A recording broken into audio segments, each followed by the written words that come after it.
Malipayong dayong kilom-kilom Subo, Kabisayan ug Mindanao. Gikan diri sa Bukirang Barangay sa Kasili sa Konsolasyon uban ni CB ug ni Dr. Iris kini si Leo Lastimosa. Pasalamat sa kausapa sa inyong pagpadayon namo sa inyong Pinoy-anan sa inyong kasing-kasing ug hunahuna. Ang atong sugilanon karong hapuna dunay title nga Suwat. Isugyot ni Attorney Ralph Sevilla human siya nakabasa ining news item karong adlaw mahitungod sa mga suwat nga natanggong sud sa 250 ka tuig. Mga suwat ni gikan sa mga ginikanan, gikan sa mga asawa, gikan sa mga paryente sa mga manggugubat sa Pransya nga na kansang barko na sakmit sa Britanya sa ilang gubat atong 18th century. Tuig 1700s or 250 years ago. So kini mga suwata wa gyud kaabot ngadto sa mga destinasyon. Ang mga sailors in town atong barko nga nasakmit sa Britanya na priso sila, panghusay, ang uban nga matay na, nga wa gyud ideya na duna di sila suwat gikan sa ilang mga ginikanan, gikan sa ilang mga asawa, gikan sa ilang mga anak, gikan sa ilang mga higala, gikan sa ilang kaparintihan. Karon ra bag-o mausa ka professor na interes ini maong mga suwat. O for the first time in 250 years, naablihan ang suwat. O nakit-an, unsa ka universal ang atong mga mensahe sa usa-usa. Kung di ka kahibaw nga, gikan ni sa mga ginikanan o sa mga asawa sa mga French sailors, mura ka makaingon nga, mga Pilipinhon man ni sila. I'm sure ang ubang kanasuran mo ingon taga-amo man ni sila. Universal ang mensahe. Doon na panalitay inahan nga ni padayag og kahimangod sa iyang anak ngano nga wa mosuwat niya.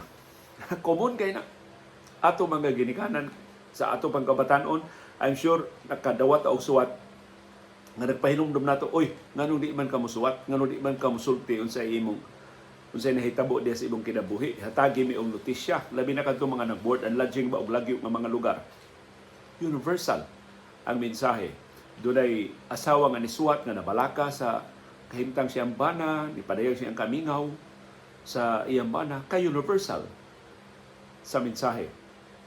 So ang gihimo sa mga professors nga nagtuon ini moong suwat, ilang gisubay ang kaliwat, ang mga pamilya, ini maong mga sundao.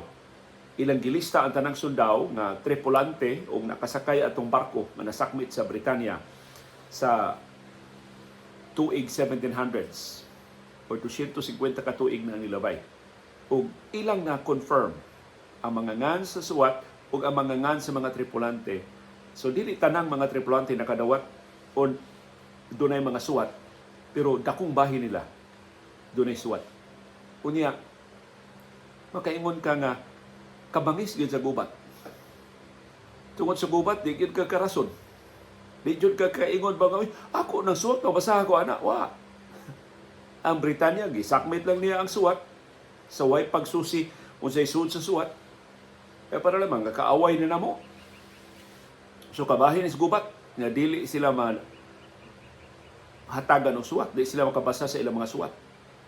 Wa gani, I'm sure sa kalinga sa Britanya pakigubat sa Pransya atong 18th century, wa gyud opisyal o kawani balas Britanya na kauna-una ato kaning liliun.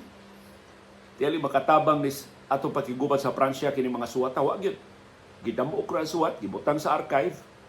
Hantod nga dunay na kuryoso nga professor sa usa ka universidad na nilili ini mo suwat ni hangyo nga iyang ablihan na mo suwat. Only to realize na siya mo'y labing unang nakaabli sa suwat in 250 years. Na ang addresses, ang mga gisuwatan, wa gyud gani makabasa. Dunay suwat nga wa gyud man, of course, wa maablihi.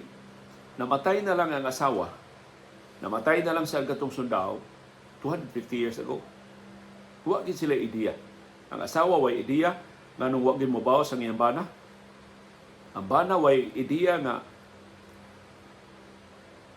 diha day suwat, diha siya mensahe gikan siyang asawa. Kaanugon.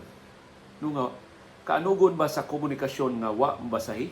Sa mensahe nga wa mapadangat ngadto sa gipahinungdan? Ug ingon na kabangis ang gubat. Kana bang putlan ka sa imong katungod sa pakigsulti? Hasta imong suwat na supposedly balaanon, labihan ka pribado, kay para ra gyud sa imong gisuwatan, bali ang nahitabo. Wa gyud hinon maabrihi until after 250 years. So, as much as possible, ato yung likayan kining gubat. Sa mas nahitabo karon sa Israel ug sa Hamas, ang logic mabalibag sa bintana. Ang rason wa nay luna. Ngano pa ang tuson man ang mga sibilyan? Ngano mga sibilyan man sa Israel ang gipatay sa Hamas? Ngano mga sibilyan man sa Gaza na apil sa bombardiyo sa Israel? Wa gyud explanation na makapa tagbaw sa mga hingtungdan. Kay para sa Israel, ang iyang katungod pagpanalipod siyang kaugalingon naglakip sa iyang pagbombardiyo 10 times over sa original nga pagpangatake sa Hamas. Para sa Hamas, ang panawdaog na ilang nahiuguman sa Israel sud sa daghang mga dekada maka-justify sa ilang pagpatay sa inosenteng mga sibilyang Israeli. Wa nay luna ang sibilisasyon sa gubat. Tinuod gyud ang kasagarang mabiktima sa gubat ang inosenteng mga sibilyan. Way labot sa gubat, pero wa say ikapanalipod sa ilang kaugalingon gikan sa kabangis sa gubat. Sa atong kaugalingon kasinatian, unsay labing halandumong suwat nga imong nadawat sa imong kinabuhi. I'm sure kaniadto makahinumdum ta sa mga suwat nga atong nadawat o sa mga suwat nga atong gihimo. Sa dihang nagpuyo Miss Talisay, mo'y akong labing sayong mahinumduman sa suwat. Kay nag-eskwela man ko sa Talisay Malayan Academy. Ako'y kasagarang tugunon sa akong mama o papa, si Mami Tining o si Anhing Daddy Aging. Kung doon na sila yung mga suwat para silang mga labi na si Mami, siya mga Parintis Palumpon, yung mga Parintis Manila, yung Parintis Tacloban, magsuwat siya, yang ipaagi og koreo. Wa pa may laing paagi sa pagsuwat sa una. Wa pa may text, wa pa may Instagram, wa pa may WhatsApp, wa pa may Facebook Messenger. So magsuwat siya, unya, iyang ipa-mail nako. Maagian raman ako ang munisipyo, ang karaang munisipyo sa Talisay, kanang Burag Talisay City College na matele na karon, kanang building sa dool bitaw ng monumento diha sa karaang munisipyo. So diha sa kilid sa tuong, kung magatubang ka karaang munisipyo sa tuong nga kilid ang post office. Dako kay ng post office sa Talisay sa una. So anak ko diha nya suhito na kay ko unsa nga postage stamp ang akong gamiton. Kasagaran sa suwat sa akong mama basta para Palumpon, para Tacloban, ordinary mail. Ug suwat gani para Manila, iyang i-air mail.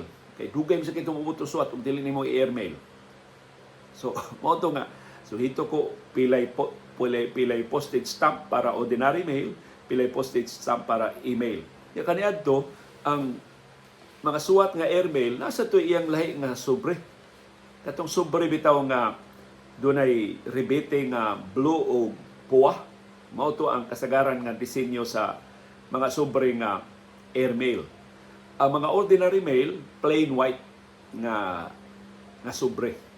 Kaniadto kun madugay-dugay ko like mo mananghid ba ko ato una ko sa akong klase sa Malayan, Talisay Malayan Academy, una ko amo na sa post office. Igabot ko sa post office taas na kay linya. Daghan kay magsuwat sa una. Karon tanawar ko na atong post office, perti na mingawa. Kaniadto parte daghan na magsuwat. So taas kay linya, mapulo ako paabot sa kong turno, kanusa ko makabdaw og suwat. Kanusa ko makahug sa akong suwat. Di adyo kausa sa akong kalimtanon. Kiditso bitaw na kong hug aswat. Ngawa ko ka palit og postage stamp. Kaya may magbantay. Sus, pagkahinubrom na ko. Akong giadto ang post office ba? Sir, ma'am, nakahug ko og suwat pero nakalimot ko butang og stamp. Ikaw di ay ni. Duha man dito ka suwat. Ikaw di ay lintanon dong. O niya dong, among gilahi. So, kuan pa kay itong mga kartero sa una?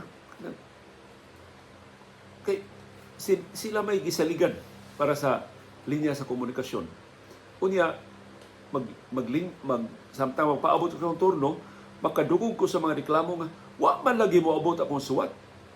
Dugay na kay ko nang paabot sa tubag sa akong asawa, wa pa man niabot ang ingon anak ba. Karon na pa ba? Kano sa kakatapusan nakaadto sa post office?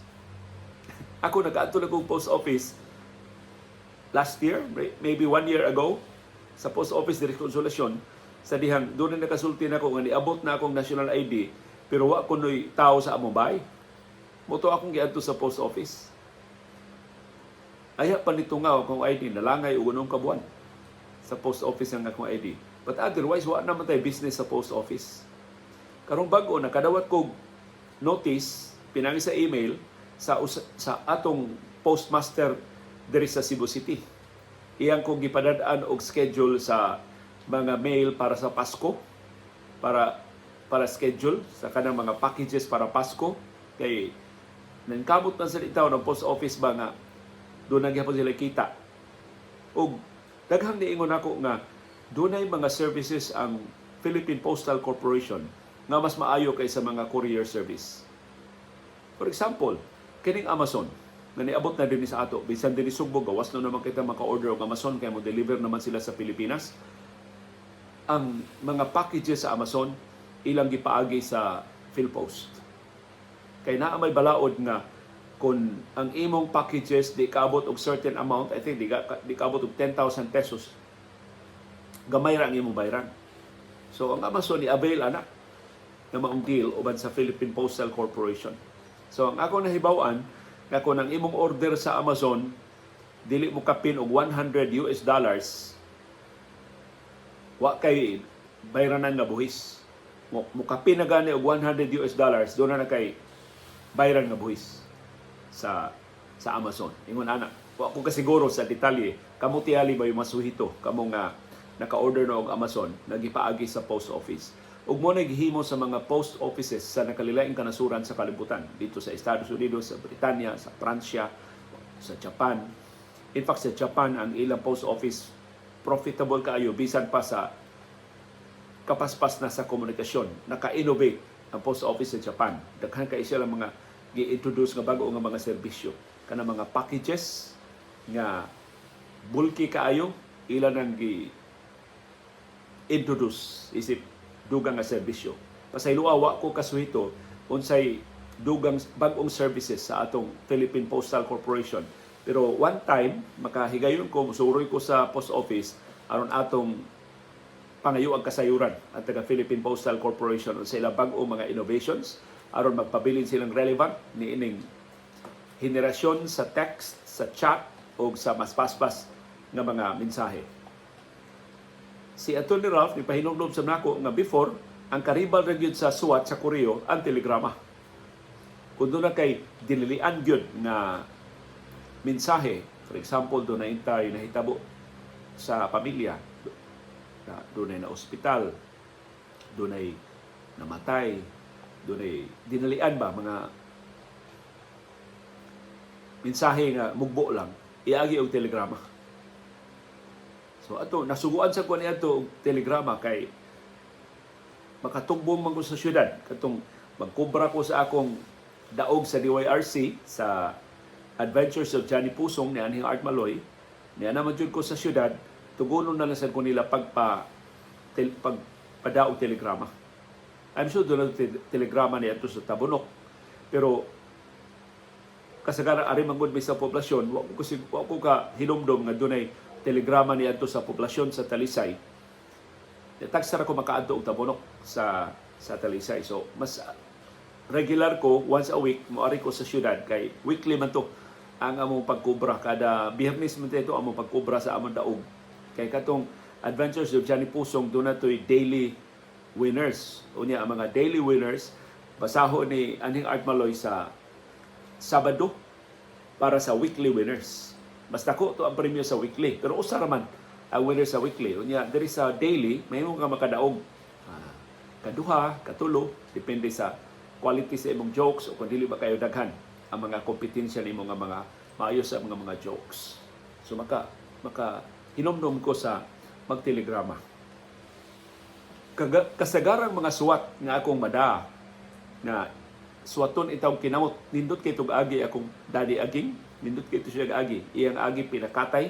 Of course nindot og agi akong mami tining kay maestra man siya. Pero katong is daddy aging elegant ba? Elegant ang iyang pinakatay kana bitong murag kinaraan nga pinakatay nga klaro kaayo. Unya murag magtarong kaayo ang tawo nga nagsuwat. Mao toy agi ni daddy aging layo ra kay ning ako nga minulde. Murag bagis ra kayo kung agi kumpara sa elegant kay nga agi sa ako daddy aging. Kasagaran adto iyang suwat excuse letter kanang ma-absent ko, kanang masakit ko, kanang do na milakaw, unya dili ko makatambo sa akong klase, magdakog excuse letter balik na ko sa klase. Unya kasagaran mo musuwat sa akong excuse letter si Daddy Aging. Kay mo na nga tanan ako excuses kinalang balido. Kay mo agi man daddy ko niya fair magit siya, di man gito siya mamakak, di man gito siya mo palabi-labi ba sa iya mga suwat si excuse letter. Unsa gi tinuod nga rason? Unsa gi tinuod nga hinungdan ngano nga wa ko katunga sa akong klase mao iyang isuwat siya excuse letter. I don't know, ako mga teachers, gitigom ba nila ang mga excuse letters sa ilang mga estudyante? I'm sure interesting kay na kung doon ay teacher nga nagtigom sa mga excuse letters sa ilang mga estudyante, kanindot. Ana, sublion ba karon? Pero wa man na himo ang wa ko'y nahibaw ang eskwelahan nga magtigom og mga excuse letters. In fact, sa diyang na teacher ko sa St. Teresa's College, pero wa naman to mauso ang excuse letter. Kaya diyan naman to text. So i-text na lang sa estudyante unsay rason or ila lang isulti ngadto sa guidance counselor, ila lang isulti ni Sister Merced ang tagduma sa St. Teresa's College during my time sa akong pagka-faculty diya sa STC unsay rason niya. I-relay na lang namo nga mga magtutudlo nganong wa makatunga ang mga bata, ang mga estudyante. Of course, dili mawa mga love letters, no? Katong nagsugod-sugod ng bata o kaibog, sugod-sugod ng taghigugma, sugod-sugod na taog, magkatuon na tag pangamoral ang mga love letters. Ang amo binuang sa una tungod atong mga song hits, katong jingle na song hits, ang mga lyrics sa mga kanta, among sumpay-sumpayon, mumuha mig usa ka linya sa usa ka kanta, among sumpayon sa linya sa pikas nga kanta, mao na toy among love letter. Sus, bright maday kay babay, bawsan sa Manila og tubag nga ang sunod nga linya sa kanta nga among gikopya mo ilang napisto na dili original ang among love letters. Doon ako yung amigo na siya pa estudyante taga Manila man siya. At taga Sugbo ni sila pero dito siya mag-eskwela sa Manila. Pag college, high school niya, siya tigsuwat og love letters sa iyang mga classmates. Wa kahibaw yung mga classmates nga ang iyang mga love letters gikan dato sa i-paraphrase ba lang niya ang mga lyrics sa mga kanta. So takhan kayong labi na to mga kanta nga mga Tagalog na i-paraphrase lang niya apot tininduta sa iyang mga love letters. So siya ay paborito na tigsuwat og love letters sa iyang mga classmates. Kamo, unsa man yung kasilatian sa love letters? There was a time nagtigom ko sa ako mga love letters pero pagligid sa katuigan mura bitaw og nya labi na masimig balhin-balhin. Kaniadto imong palupitan sa libro, kaniadto imong palupitan sa notebook. Nya libro notebook nangawa naman. Labi na pag abot bitaw sa mga computers, pag abot sa mga laptops, wa na. Murag di na kaita magtipig o mga sinuwat. Murag pagkakita tag sinuwat nga mga dokumento, of course malingaw ta pero wa na ba? Murag wa na makabahin sa atong inadlaw nga bokabularyo. Lain ako nabantayan tungod sa pagkaususid aning mga computers, kining mga laptops, kining atong mga mobile phones, di na kay taganahan magsuwat. Doon ako ikaila ningon pila na ka kung katuig liwa diyon makasuwat og kinamot, nakalimot na ko siya akong agi. In fact, wa na ko kasiguro makasuwat pa ba ko. Ang wa gid mawa ang iyang talent sa pagsuwat kinis Dr. Iris as kan ni Dr. Agi aning Iris mo ra ni si doktora kan sang reseta mabasa.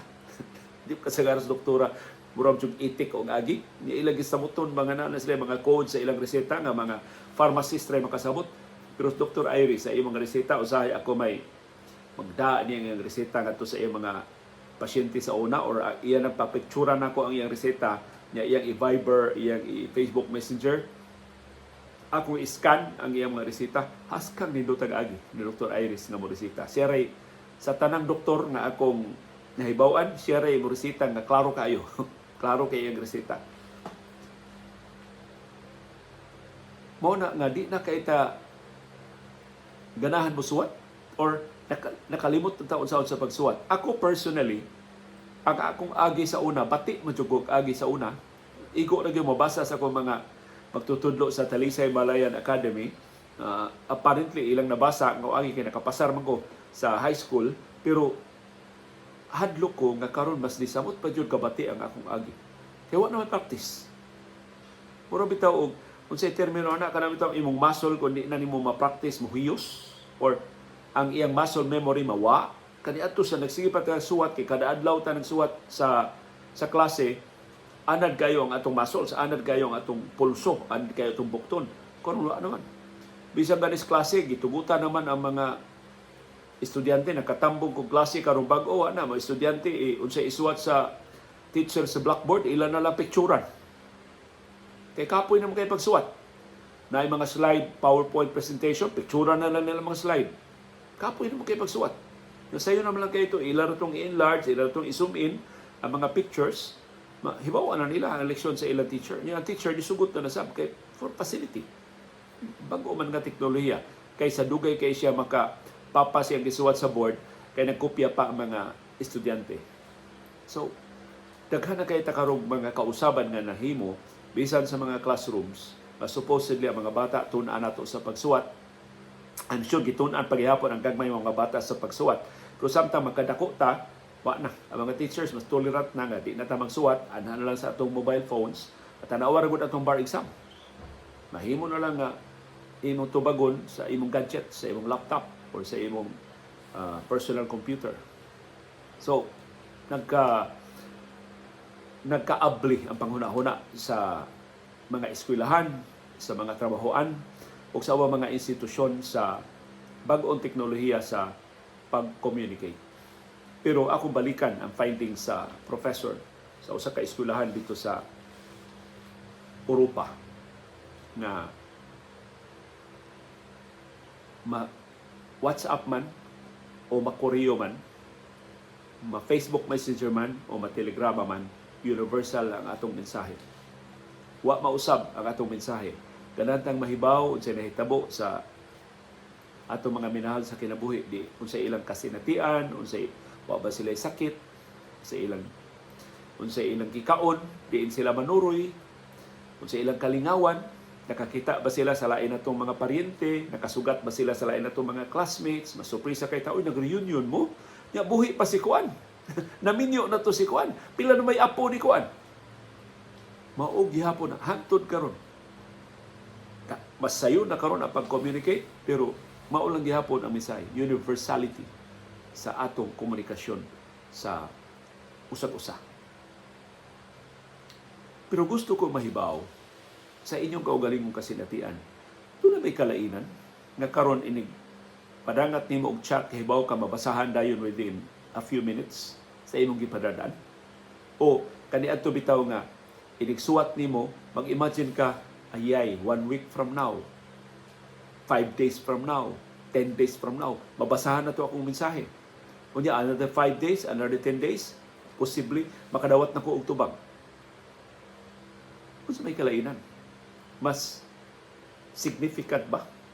Ato bang gihatagan og mas dakong panahon ang paghuna-huna sa atong mga mensahe? Kay kahibaw ta nga kining suwata, daghan pa kay nag-agian, una mo abot sa destinasyon. Menos na ba lang ang atong huna-huna na o panahon sa paghuna-huna. Paghimong mga mensahe karon na hibaw ka inig-send nimo, posible mabasahan dayon sa imong gipadadaan. Ako ka bantay o kalainan. Kay una tapulan kay ko nga maki-communicate, but of course there was a time sa nagtrabaho pa kong ABS-CBN nga kinahanglan kay mo tubag, kinahanglan din ka nga mo communicate, pero tungod sa akong retirement, mura og retired na sad ang akong huna-huna mahitungod sa komunikasyon nga para nako anay urgency ba gawas kun mao no moingon jud ko sa akong mga kaila, moingon ko sa akong mga parente, doon na gani mo dinalian nga mensahe, ayaw i-text, ayaw i-chat, panawag mo aron mapugos kog tubag, mapugos ta mag-istorya ta labing na dinalian gyud ang inyong panginahanglan. Pero ambot sa niya telepono, ug ambot sa niya among lugar diri sa Kasili sa Konsolasyon, na ay mo ingon dagsimig tawag liyo di man makontak ang imong telepono. Kita mahimo kay ambot kining globe. Una-unsa ning ilang niya man ta misa di man kay bilayo gikan sa civilization, ambot ang ubal hinte kog smart. Pero sa kuno smart na sa mga dead spots, na sa mga lugar nga lisod sa makontak. So there was a time na akong gisudan ang tulo ka networks. Doon ako smart, doon ako globe, doon ako dito. Ikapuyan ko Niabot na to kang panahon, kapuyan ako basa ng mga mensahe. Ang auto nga, ari na lang ko sa Facebook, mas makapasa pa ko sa mga mensahe, pero mag-abot sa mga mensahe, iba mo unsagay, nakapaong sa akong interest pagbasa sa mga mensahe sa Facebook, kinibito ang mga chat groups. Katong nagsugod ni atong niaging kampanya. Nagdaghang kay mga chat groups nga ila kong gimimbro. Primero, malipay pa ka, malingaw ka, basa ka dugayan, magbalik-balik nila mga mensahe, mga forwards nga way hinungdan, mga hantod, wala na ka og interes. Nya maiko man ko ubiya. Nya nangita ta ko paagi usaon pag-mute. Wa man say paagi usaon pag-mute. Ma-mute lang nimo kun ubiya ka. Unya makitaan man sa tibok grupo nga you left the group. So maikog ko, abi na lang nakaminos ko sa grupo di. Mo na nga ako tendency di na lang ko mutan-aw ito sa mga mensahe kay nakoy 20-30 ka grupo nga ni pamimbro nako ay sus mapuno ang akong sa mga mensahe anang maong grupo. So para sa mga chat groups, ayaw sa tiyong palabi. I-define sa na inyong mga chat groups. Baon sa ituyo sa chat groups, para pamilya ba? Para organisasyon ba? Kaya kung mahimo, komunikasyon lang na relevant sa inyong chat group, ang ibutang diha, sus ka ng mga forwards, ka ng mga memes, ka ng mga makalingaw man ang uban, pero usay masubrahan ba? Unya, ang mga importante hinong mensahe, malubong. Kay maglisod naman ka og scroll, mapulaan mo kag subay kung unsa itong mga previous communications. So mo nay sayop sab sa atong mga kasayon na lang sa komunikasyon karon, patuyang na lang santa ug pada og bisan unsa nga mga mensahe sa way pagsusi relevant ba ni? May interes ba akong padadaan ni? Mura ba kuan na lang nga nalingaw man ko ani, malingaw sa tili ako padadaan. Sa way paghuna-huna ba nga murag ma-insulto ako padadaan nila. Di magka way relevant sa akong padadaan ni, pero ana, tanan nimo diya sa address book imo nang gipadadaan. Di forward na nimo ang mga mensahe. Laing punto na akong gusto isulti ninyo karong hapuna. Ang mga suwat sa atong katiguangan. Ang labing daghan karong natigom na suwat, gatusan di ka mga suwat ang na-recover niya, si Dr. Jose Rizal. Tungod siyang prominence, tungod siyang pagkanasudong bayani, tanang suwat ni Dr. Jose Rizal na tigom. Murag naa sa iyang mga library, ang mga suwat ni Dr. Jose Rizal, sa dito siya sa Dapitan, sa dito siya sa Espanya, sa dihang gipriso na siya. Nagsigiha pong suwat si Dr. Jose Rizal. Iyang mga suwat, gikan sa mga laom kay nga mga mensahe para sa nasod, para sa kagawasan, para sa pakigbisog sa katawhan Pilipino, ngadto sa labing ordinaryo na pag-awhag siyang igsuon nga dada sa inyo mga higala diri sa Dapitan, nindot sa kay ari na mo mamuyo sa Dapitan, kadto bang gi-exile siya dito sa Dapitan. Isip-silot sa iyang sa pagkasuko sa gobyerno sa Espanya batok niya. So daghan kay suwat si Dr. Jose Rizal, makita nimo ang iyang kalantip siyang salabutan, ang iyang kabantugan, ang iyang kamanggialamon sa kadaghas mga suwat. Magpista ka sa mga suwat ni Dr. Jose Rizal. O para sa mga magtutudlo sa Rizal subjects, muna'y labing interesting na introduksyon sa mas lawom nga mga mensahe, sa mas gamhanan nga mga trabaho ni Dr. Jose Rizal, ang iyang mga suwat ngadto sa iyang mga higala. Usas mga interesting kay suwat ni Dr. Jose Rizal katong ilang split ni Marcelo del Pilar. Kay si Dr. Jose Rizal usaman sa mga main contributors sa La Solidaridad katong publikasyon ni Marcelo del Pilar hangtod nga mapanid-an sa ilang mga exchanges, ilang mga suwat sa usang-usa. Murag doon na sila kang kung hangtod finally ni Dr. Jose Rizal muunda na kong suwat sa La Solidaridad aron nga mahatagang higayon ang bag-o ng mga talents. Ang suwat ni Andres Bonifacio naasab. So malilian nimo ang ilang panglantaw sa kinabuhi. Ini importante kay mga suwat, labi na ang mga suwat nga na-recover gikan sa atong nasudnon nga mga bayani. Dahil sugod sa itong programa, nakabasa ko sa suwat ni anhing Presidente Ferdinand Marcos Sr. ngadto ni anhing US President Ronald Reagan.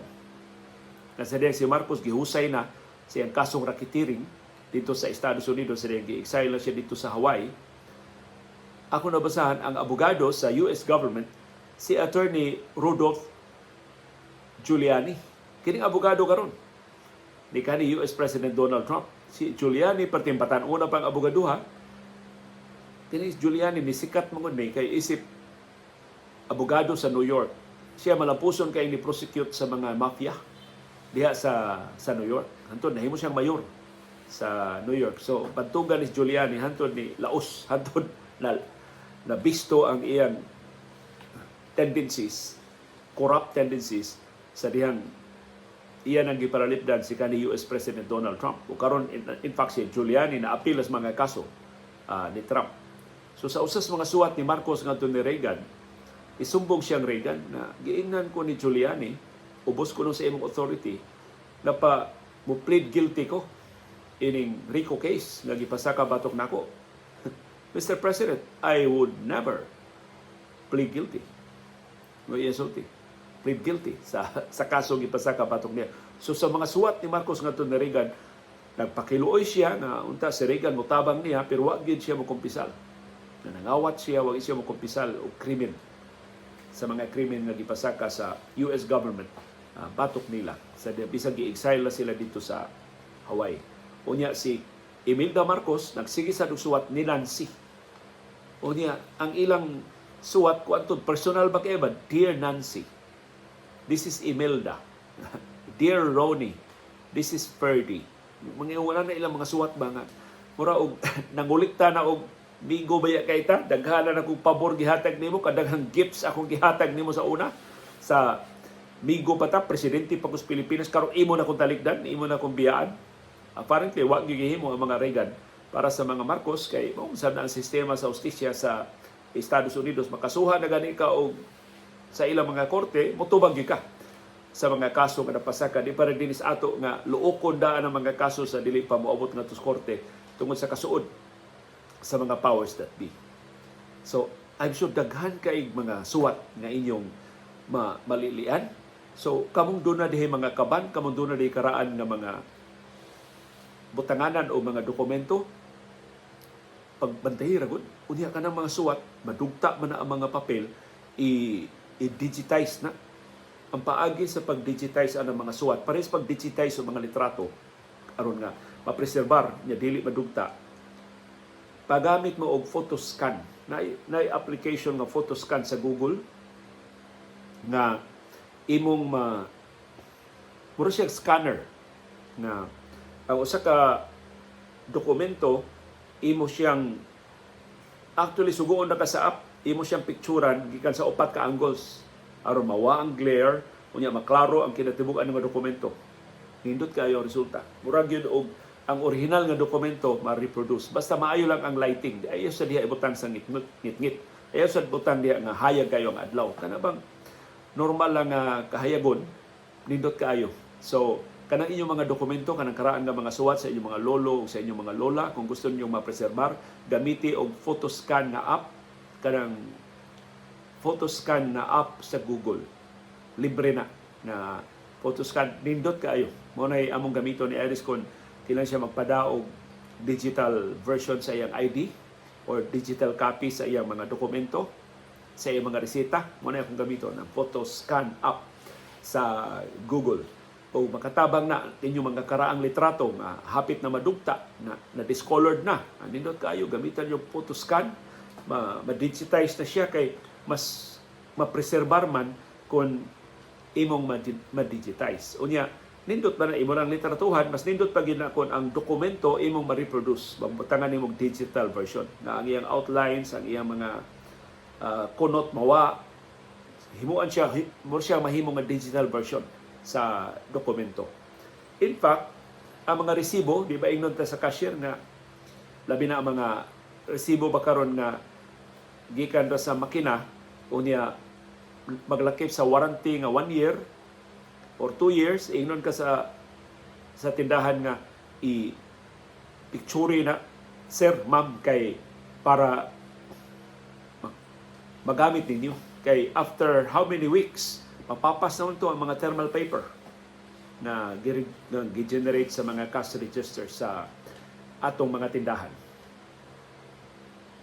Katapos ang punto nga akong pakisawaan ninyo, mahitungod sa mga suwat. Kini wishful thinking segment na ni sa atong programa. Kanindot ka, no, kung nagsinuwatay pa silang Rahaw Mabon o si Lapu-Lapu, mahibaw kita taon sa tinuod, hinungdan silang away. Kanindot unta kung nagsinuwatay pa silang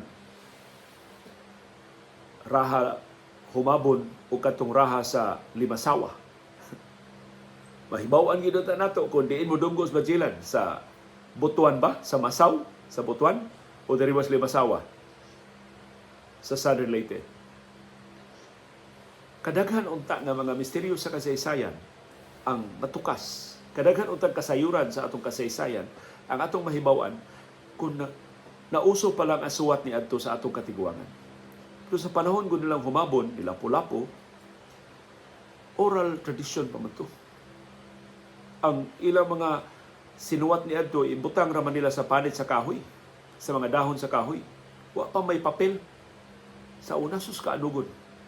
Una, hangtod karon 2023 na lang, ang atong only source of information, kung sinahitabo sa Subo atong 1521, gikan na yun ni Antonio Pigafetta. Kay siya raman yun, nakadokumento at tumaw mga panghitabo. I'm sure mas accurate tingali ang asoy sa uban pang mga naka-appeal sa maong kalihukan, dili sa makabayas ni Pigafetta, mas daghan pagid unta mga detalye nga mahatag, pero unsaon wa man nila suwata. The oral tradition raman. So maybe ang mga kaliwatan sa 1522, 1523, 1524, wa nas Magellan, patay nas Magellan, mas accurate tingali ito ang ilang hulagway sa Subo. Pero hain man na karon. Oral tradition raman. Kanung sa man nagsugod og suwat ang mga Subuanon. Daghan kayo mga kasaysayan sa karaang Subo nga moingon sila Lapu-Lapu na mga igsuon, si Humabon na mga igsuon, si Humabon dunay uyuan, si Humabon dunay pag-umangkon. Pero nangutana ko sa mga historian, ingon siya doubtful. Ingon sila doubtful kanang mao mga dokumento. Kay wa may mga sinuwat gud sa una. Diin man na nila. Dako kayong tentasyon pag mugna-mugna ba o mga detalye sa kasaysayan, itakdo lang nimo sa sinuwat ni Pigafetta aron ingnon. Pero kaanugod kung pareha ba karon nga sayo na kay ta maka-text, sayo na kay ta maka-chat, o kinintanan karon madokumento na niya. Mahimo ra gyud ang ato mga apo makalili sus. Mao din ni post ni lolo sa una. Mao ni sinuwatan sa kong lola sa una. Kay sayo na lang kayo pag-recover sa atong komunikasyon karon. And I'm sure masayon pa gyud sa umaabot nga mga teknolohiya ang pag-facilitate sa communication tali sa usag-usa. Pero akong balikon katusulti sa professor na naka-ukay adtong mga suwat sa mga French sailors 250 years ago, universal ang mensahe. Bisan sa tuig 1700s, sa 18th century, hangtod karon maura ang mensahe. Ang mga ginikanan, mabalaka sa ilang mga anak. Ang mga anak, di badlungon, kay di musuwat og tarong sa ilang mga ginikanan. Ang mga asawa, mingawon sa mga bana. Ang mga bana, mingawon, mangigi sa ilang mga asawa. Ang mga managhigalaay, magmingaway, magkumustahay, magkomedyahay, magsinumugay sa ilang mga suwat o sa ilang mga mensahe. Ma-WhatsApp man, ma-Koreo man, ma-Facebook Messenger man, ma-Telegrama man. Kamu, unsa may halandumon ninyong suwat? Natipigan ba ninyo ang inyong halandumon nga mga suwat? Mahimo ba nga imong i-share ang imong kinakusgang suwat diha sa atong comment box aron na mahimong mas adunahan, mas mapuno ang atong sugilanon karong hapon nga naguluhan og suwat. Uban ni Dr. Iris o ni CB diri sa Bukirang Barangay sa Kasili sa Konsolasyon, kini si Leo Lastimosa magpasalamat sa inyong makanunayon nga pag-atang o pagpaminaw sa atong panahom dayong kilom-kilom. Salamat, Sil Girl. Kubuutan ang CB. Uy!